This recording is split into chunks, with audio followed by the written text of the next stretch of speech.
Hey there, welcome to Contracts and Chaos. My name's Alyssa. And I'm Brenna, and we're here to tell you that you are not alone in the mayhem of this real estate industry. We're keeping it real and sharing our stories, strategies, and successes in today's real estate world. So come join us every Tuesday while we talk contracts and chaos. All right, I'm going to hit go because we've just rattled on for the last 7 minutes. It's the beginning of 2026. We're a couple weeks in now when this posts, but it's time for a 2025 wrap up. It is, and we are a little Rexian. We are a little delayed just because we were getting some other content done for you guys that was really important. And so we wanted didn't want to skip this, but it is coming out later in the year than it normally would. But I'm excited about it. And I think the other thing I want to note here before we get into this is you're probably also wondering why you haven't seen our 2026 goals episode. And that is because, today is January 6th, something. As we record. It's January something. I'm Christmas vacation brain. Mm-hmm. Yesterday, I was so worried. It was the day before my mom's tenants were coming. And I was like, do you need me to come down? Because there was a situation I'll tell you about later. And she's like, no, it's not till Friday. And I was like, oh, okay, cool. I'm not coming down. I really love you, Mom, but also was like, I don't want to have to come down right now. Mm-hmm. But we are going to an event this weekend that is all about tactical strategies and tools to build the businesses we want in this year. So we made a collective decision. Well, they're rolling around up here. Uh-huh. I at least haven't truly written mine down because I want to see what we talk about this weekend. I have them written on a sticky note, but they're not in my planner. So, okay. So they could change. Yeah, they could change because it's not written in colored ink in my planner. I get that. I get that too. And I think part of it is, hold on, I got to put this on Do Not Disturb because I'm getting text messages. I think one of the important parts about the reflection part is we just did this 3 minutes ago, right? Alyssa's like, oh, I haven't even pulled this stuff. And then she's like, oh my God, right? So right. I feel like it's so easy, especially in a year like 2025 where the market was down overall. We worked for every bit of the transactions that happened. Sellers were hard to deal with. Buyers were hard to deal with. Oh my God, lenders and attorneys could be difficult to deal. Everybody was just on edge this year, it felt like. Literally, my preferred closing attorney said to me more than once, are you going to have a single deal that goes easily this year? Even the new construction I had with her, with a major builder.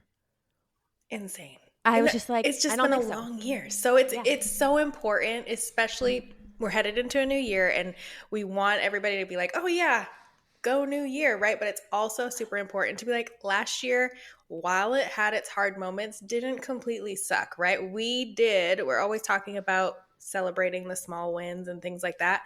And if you look back, maybe you surprised yourself a little bit more than you thought you did. Well, and on the note of small wins, like you just said, literally 2 minutes before we hit record, I was walking through my numbers and I was very pleasantly surprised.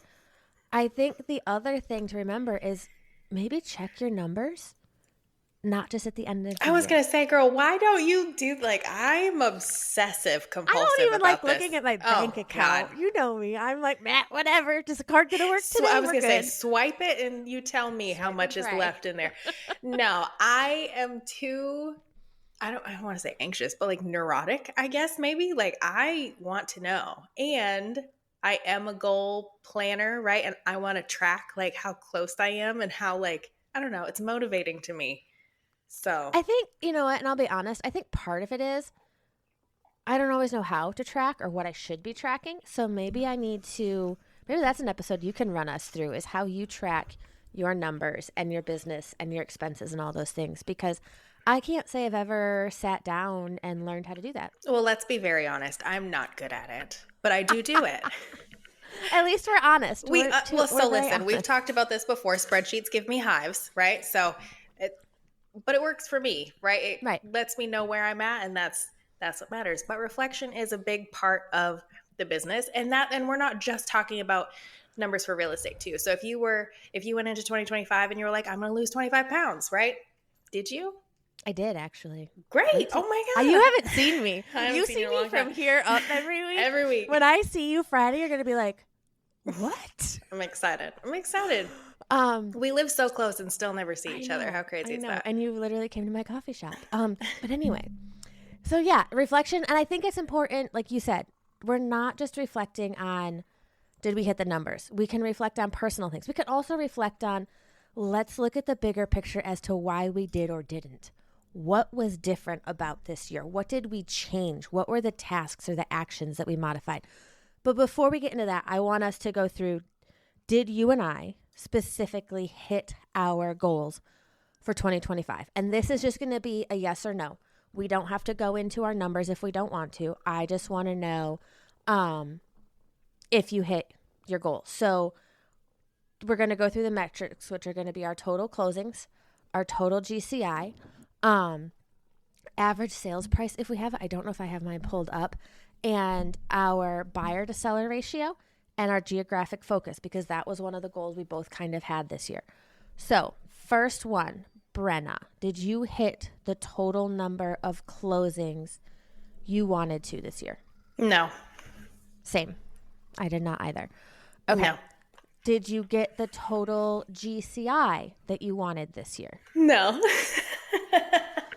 I will say, so not the one I wanted, but I broke the threshold of what my minimum is for me to be happy with myself. Oh, great.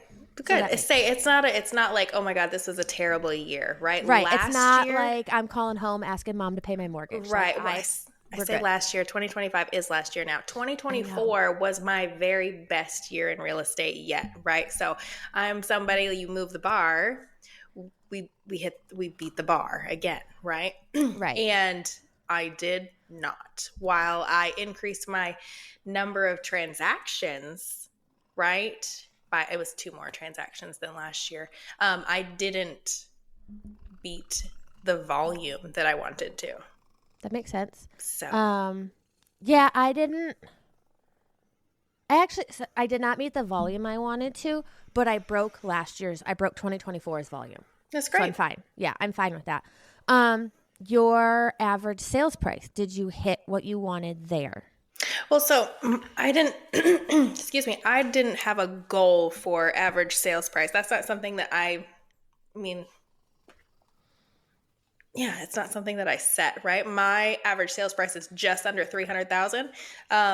But that's not something that I'm like, oh, like I only want to sell $1 million houses, right? Right. That's not something. So I can't say that I hit or didn't hit it because that's just where it's. So I'm looking at mine and I'm taking out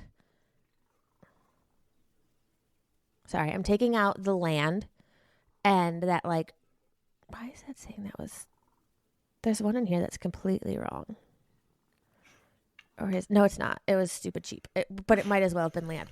So I'm taking out the land deals because they don't count in my book. Like, those don't go towards my average sales price because it's such a drastic difference. Sure. I have a good average. When I look at it that way, I'm not upset. Mine is at like 378. Yeah, you got a higher average than I do.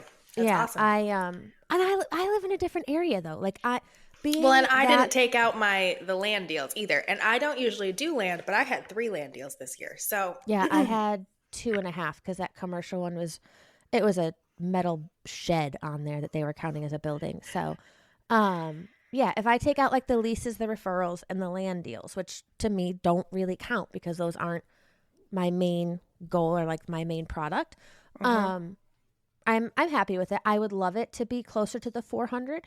Sure. But I'm not going to say I'm unhappy.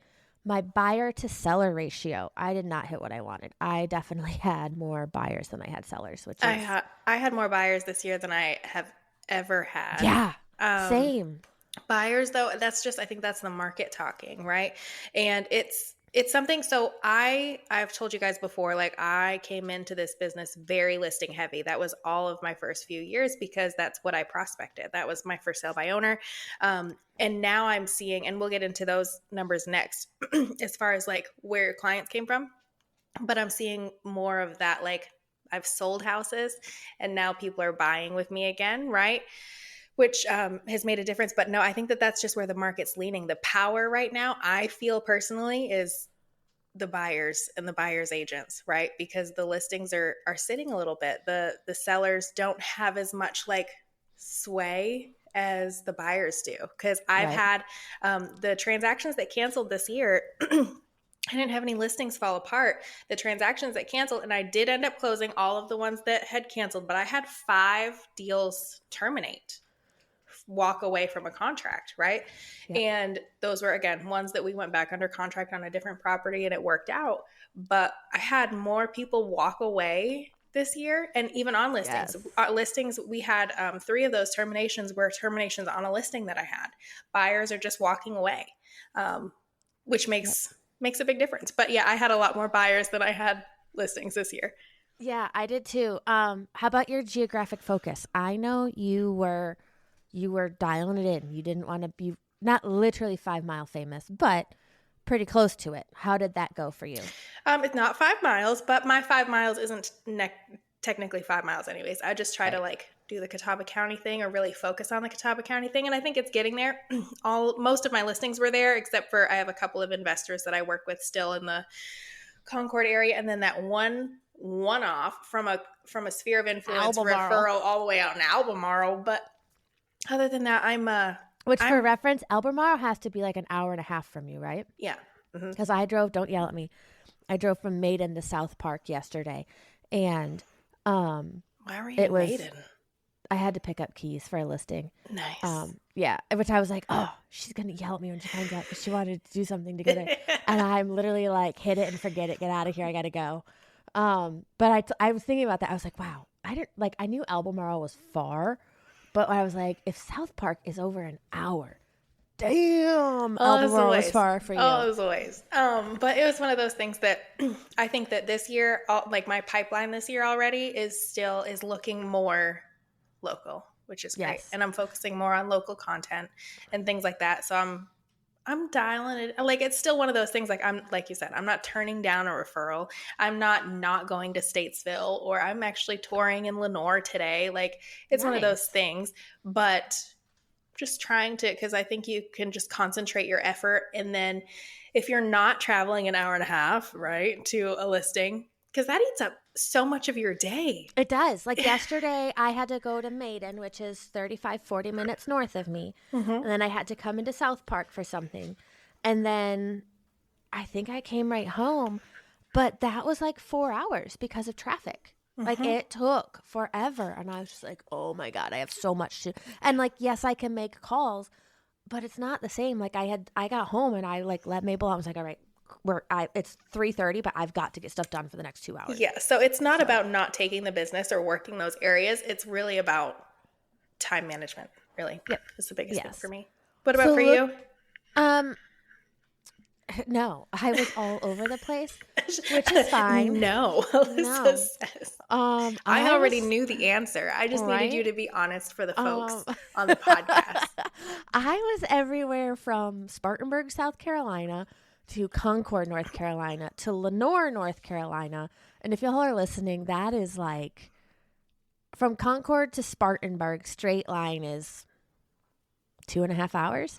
Yeah. So if you just took a big old map and drew a star on it, one of those 5-point stars, that's like a big one, big 5-point star. That's where Alyssa sold this year. That's what I did. But honestly, like looking at where my business came from, a lot of it's repeat customers. So similar to you, it's like, would I normally pick up something out that far?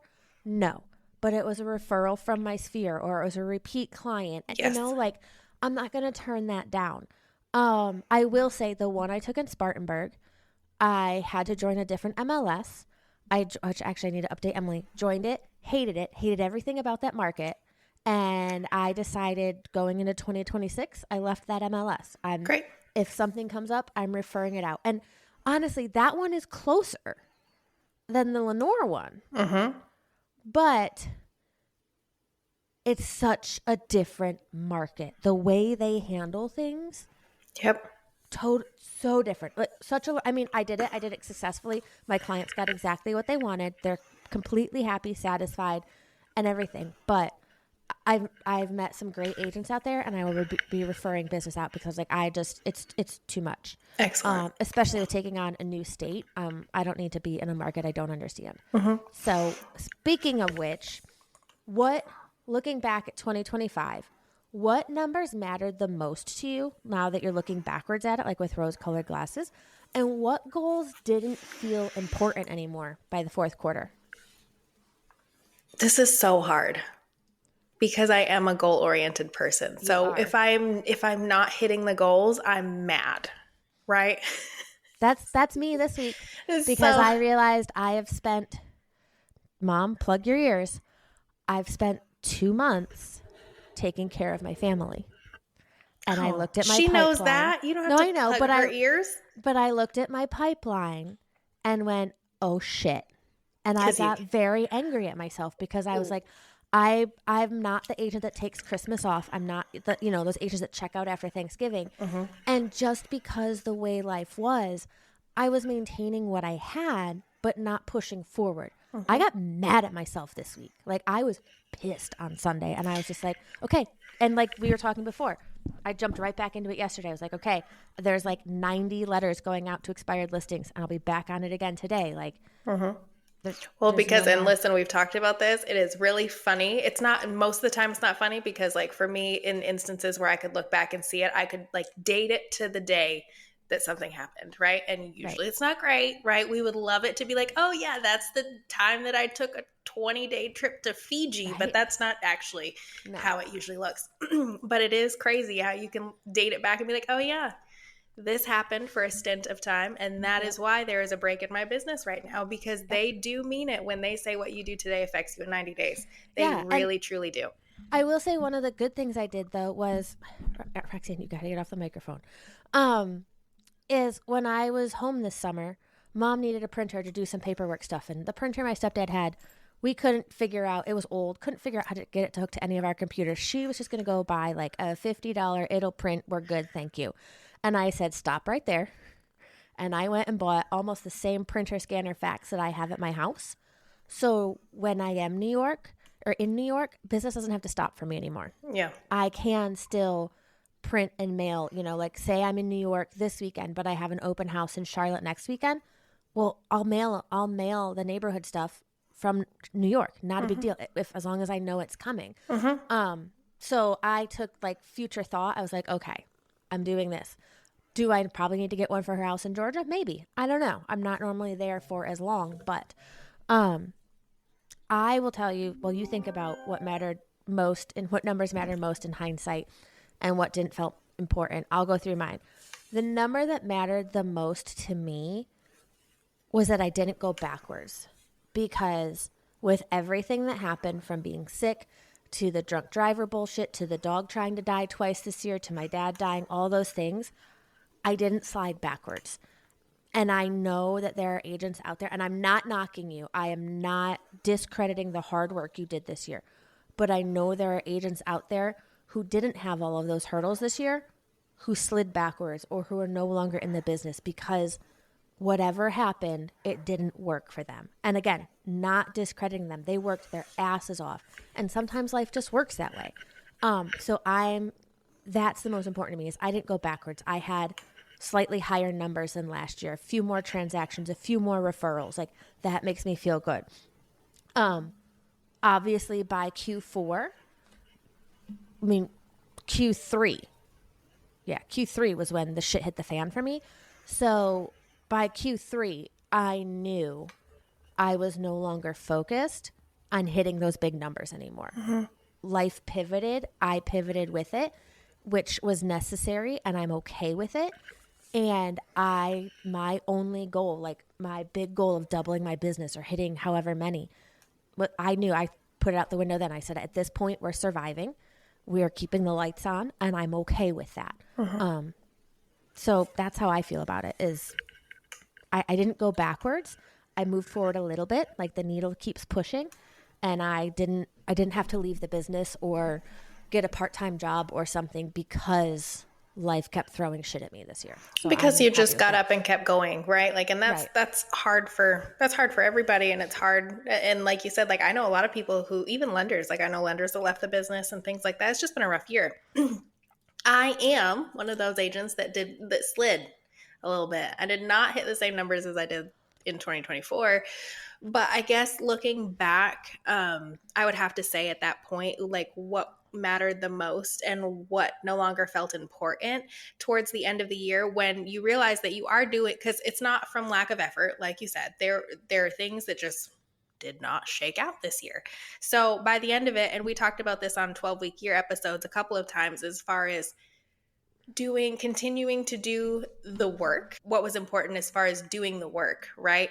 That we weren't able to necessarily, the goals that were the GCI or the volume or the transaction count towards the end of the year, when you're like, wow, like we're doing the work and this is still not necessarily shaking out the way we wanted it to. The numbers that mattered the most as far as business goes was actually still doing that lead gen, having those conversations, stirring the pot, right? Like making the thing work to fill the pipeline for this year is ultimately, I think, the best answer for that. Is just like the numbers that mattered the most was if I was hitting those conversations, those her boxes, those reach outs, like those kinds of things, because that's what will continue to grow the business this year.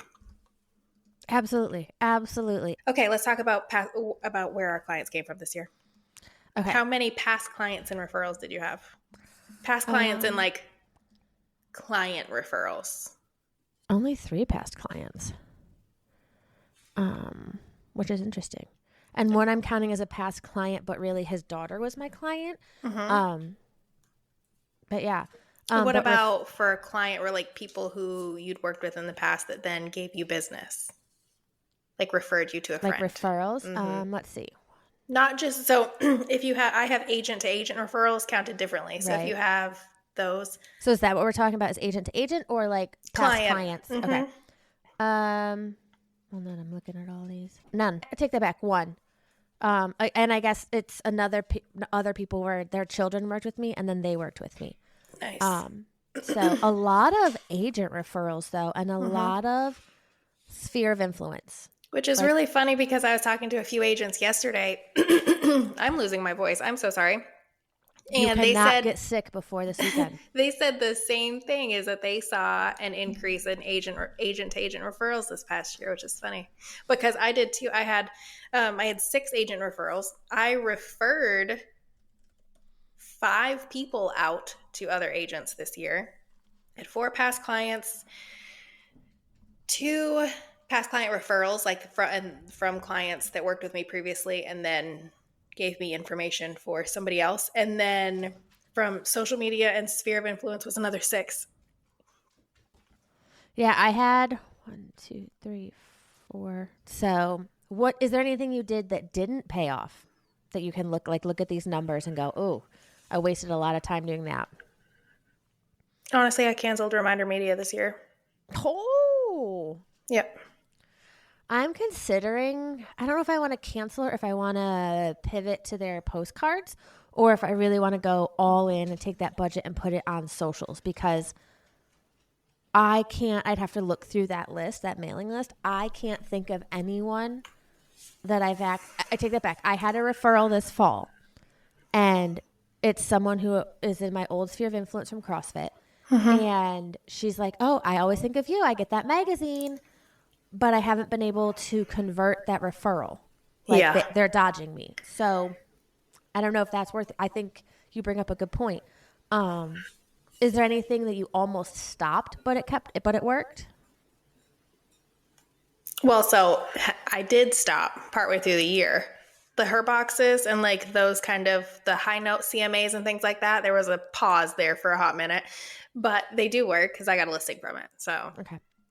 So those are something you'd stick with. That's what I'm kind of looking at too, is like pausing like the Reminder Media and pivoting to, should I take that budget and throw it into more professional, like,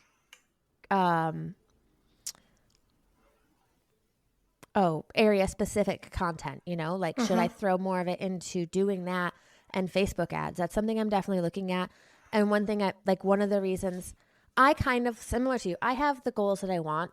And I think the difference I need to make or differentiate in between what I said earlier is I haven't written out the tactics necessarily yet to get them because I want to see what we learned this weekend. And that's part of it. It's like, okay, should I give that up and go to more content because I can get that to more people for less money? That's probably a better idea. Or maybe keep that only for previous clients or sphere. Like maybe I just need to clean that list out and take the difference and put it towards those other things. So we'll see. I think the one thing, if we want to talk about systems, I think the one thing I want to talk about or mention is like mine fell apart this year and I really struggled to stick with it because of everything going on. So I do think at the same time, those were the things that pulled me back into it as well, that kept me on track for the business I did have. Because if I didn't have those checklists, if I didn't have stuff like that, it would have completely fallen apart if I didn't have an Emily. But if we're talking about systems for like staying on top of my prospecting and lead generation, no, those fell apart for me this year because I just had so much going on. But I do think that if I had stuck with it, I would have seen differences. And that is one of my goals or like personal, like agenda for this year is I want to be in my business more. I want to have a daily routine. And so I'm working really hard to build that out because I do believe and I know the years that I have had it, I've seen growth. So yeah. Do we want to talk about what the market was like this year and what it taught us? Listen, it's hard. Resilience, patience. What other words can we use to describe what this year taught us? Fire. It was a dumpster fire. But here's the thing. House is still sold. Yep. Buyers still moved. Sellers still moved. Like it was a very hard year. It was a year of separation, I feel like. I personally dealt with a lot of buyers on the listings that I did have that didn't feel educated, right? Yes. That their agent wasn't necessarily like explaining the process to them or what they might expect to see on a home inspection report from a house from 1960, like there's things that I think that we kind of shoot ourselves in the foot with. And I say that as an industry, like, oh yeah, you're my buyer client. Great. Let's put an offer in on this house. There's so many hiccups that could be avoided if we have really, really good conversations with our clients and take on that role like we should as an educator and as their guide throughout this. If you are sitting at the wheel of a ship that your crew is just like not having it, you obviously the agent's like, well, there's nothing I can do. This is what they want to do, But right. I think that a lot of that can stem from having tough conversations from the beginning. Well, and I also feel like on the flip side, and not you, but other agents I encountered this year, I had encountered a lot of unrealistic sellers and seller agents who were behaving like it was 2020 and thought their shit didn't stink. Well, it's the same thing. It works both ways, buyers and sellers. Whatever client side you're working with, I feel like you have to have those tough conversations, right? And let them know that their floor is peeling and their foundation is cracking and like all of these things that this is going to come. This is an issue, right? Yep. We have to fix it or expect to pay for it out of closing costs or the price of the sale. That's yes. Or I met a lot of people who thought they were attorneys this year. And I was like, check yourself because you're not and you're wrong. And I will go toe to toe with you on this. And like the last one of the year, I was like, no, you're wrong. But you know what? I don't have the bandwidth or the energy to fight you on this. So I'm just going to take care of it so my clients are happy. And I hope you have the day you deserve. Like you're not worth it. I have a little wallet that says that. Have the day you deserve. It's one of my favorites. I love it. I think so. Here's another thing we didn't really talk about in our numbers. We talked about it before we jumped on here, but I think it's important to talk about. We kind of brushed over it. The number of deals we had terminate this year. I had in this year more deals terminate in 1 year than I've had in the first 5 years of business. Yep. Like, I feel that. so when I look at my numbers, I also look at that going, and they were all, like, I'm looking at them right now, all literally reasons I couldn't fix. There was nothing I could do. There was only one that was, it was an uneducated buyer, and they came in, the listing said we're not making repairs. He came in, there were minor things in the house, nothing terrifying, and he wanted us to fix all of it, and we were just like, no. Like, one was my client had a family emergency, and all of the money that he had to finish the purchase and do the remodel on this house went to that family emergency. I can't change that. I had a client whose orders got changed with the military. I can't go tell Uncle Sam, no, sorry, they have to move to North Carolina. Like, no. So looking at that, I think when we ran these earlier, that adds another. And actually, there's one on here that's not here because it technically didn't make it under contract, but we were about to sign the paperwork. And like literally, I'd sent her the DocuSign, and her ex called and threatened her with jail over a custody agreement. But if those 5 deals had closed, that's another, I think, 1.2 in closings I would have had this year. So I still brought the numbers to the table. We have a wicked echo all of a sudden. But they just didn't close. So that's another hurdle looking at 2025. There are a lot of people who went under contract and it just didn't happen for one reason or another. So yeah, 2025 was not easy. And that's the stuff people don't post about. They don't post about the burnouts or the deals that fell apart or the clients that drained our energy. I mean, sometimes we do, but it's not something we talk about. So if you're looking at your numbers and you're feeling defeated or you're feeling down, don't. Because when those agents, you know what I noticed this year? A lot of agents not posting their end of year stats. And that tells me everything I need to know. Right? That's so true. I noticed that this year too. I was like, wow, where are the, like, I sold this many houses and this many millions, and I didn't. And maybe we're just growing as an industry and realizing that there's more than metrics to life, which would Maybe. be really nice to see. But truthfully, Maybe. I think also people miss, and we've talked about this too, about being authentic. And I really hate that word now, but it's true, right? Like talking about the hard things, that the listings that canceled, the buyers that fell apart, right? The low appraisals, all of those things that make real estate, because it Right. is not all easy. No, It's not. It's not all Botox parties and luxury SUVs that you see on TV. It's not. And actually, that's why, like, if we're talking about real estate TV shows, that's why I like Ryan Serhant's show much better than I like Selling Sunset, because he does show you the nitty gritty and the ugly and the. I mean, I've never experienced the infighting, but some of the shit that happens, I'm like, yeah, that's what this is like. Okay, let's wrap this up. Quick fire, rapid fire. Give me one of these. What's a lesson you learned about clients or marketing or time or money or yourself? What's one lesson you truly feel like you learned in 2025 that you're going to carry over with you into 2026? I can do the same amount of work in 3 hours that I could do in 10 hours if I just like did it. Yep. That's so Truthfully. true. It's so true. Truthfully.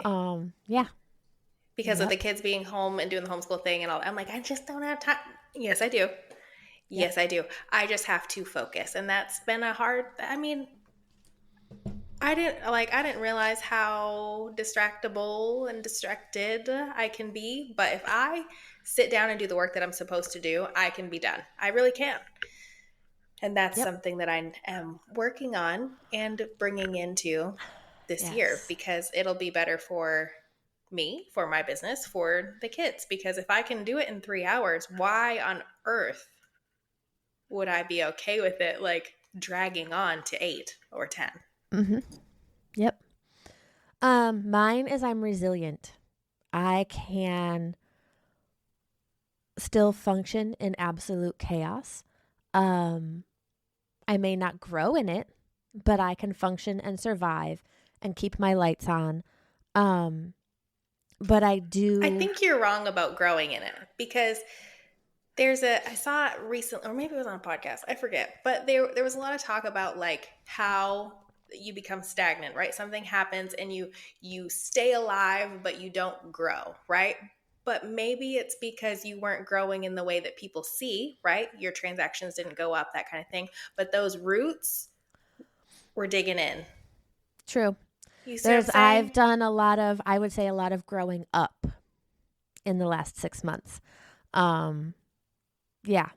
But it's also made me realize that the systems and the processes and the tools and the leverage I've built are worth everything. And that I really need to harness those and fine tune them and improve them or add a couple other things. I really need to pull my high note videos together and get that because that would save me so much time. And I just need to sit down and do it. But it's that sitting down, finding that time, figuring out the script. But that's my reflection is I can survive and grow in different ways than I expected in absolute chaos in a dumpster fire. So, on that note, we are going to record our goals episode after the event this weekend. And we'll see you guys next week, I guess. Bye, guys.